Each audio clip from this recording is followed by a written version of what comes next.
At Indiana University, there are two types of students, Greek and non-Greek. On and off campus, there's a sense of separation between these groups. Thus, we take a closer look at the subject in what I would like to call Greeks versus non-Greeks.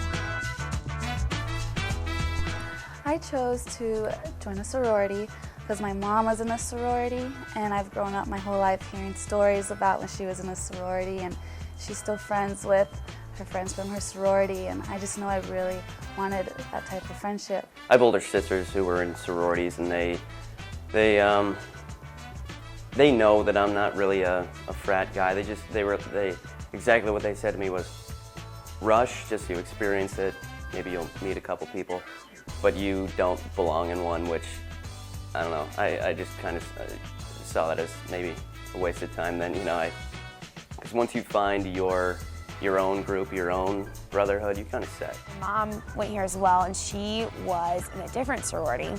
And everything she talked about, the stories were so great, and I just knew from that I really wanted to go through Rush and see if it was for me. So I didn't come in thinking I'm going to be in a house for sure. It was just kind of a trial run, pretty much. So trial and error, fell in love, and here I am. Well, the main reason I decided to join Fiji was the camaraderie that I've seen from older guys. My girlfriend's dad was a Fiji and an older brother, and I saw that he's 55 now, graduating in 76, and that all his good friends to this day that he would hang out with, play golf, were all Fijis. So I initially was interested in coming to school to meet a new group of friends that would, as corny as it may sound, become my lifelong friends. Well, I originally rushed this because I didn't know a lot about it, but my mom was very kind of pressuring me to. She was in a sorority when she was in school, and she thought that it's a good way to meet people, but I just tried it out because I didn't know. I wanted to do a lot of what my family did, and not to mention I always wanted to be in a group of friends, a large group of friends that were all guys that you could just hang out with, and you're sort of guaranteed that when you join a fraternity. Also, IU is such a big school, and I wanted to make it smaller and to have that community and that group just to find a place, because it was pretty big and overwhelming that first freshman year. As soon as we take our first steps onto campus freshman year, we try to become friends with everyone. But as August turns to September, the divide begins to take its course with the new freshman class. People kind of, after they get into the sorority or fraternity that they want, they kind of feel made or something, I'm not sure, and that they're almost above people that aren't in it. I don't want to say I've lost friends, but once they're in there, that's their life, and it's unfortunate because it eats up all their time, but it's also that's what represents them. That's just their life in general is the fraternity, and I don't know, I mean, friends that go into Fiji and you can't see them for a year.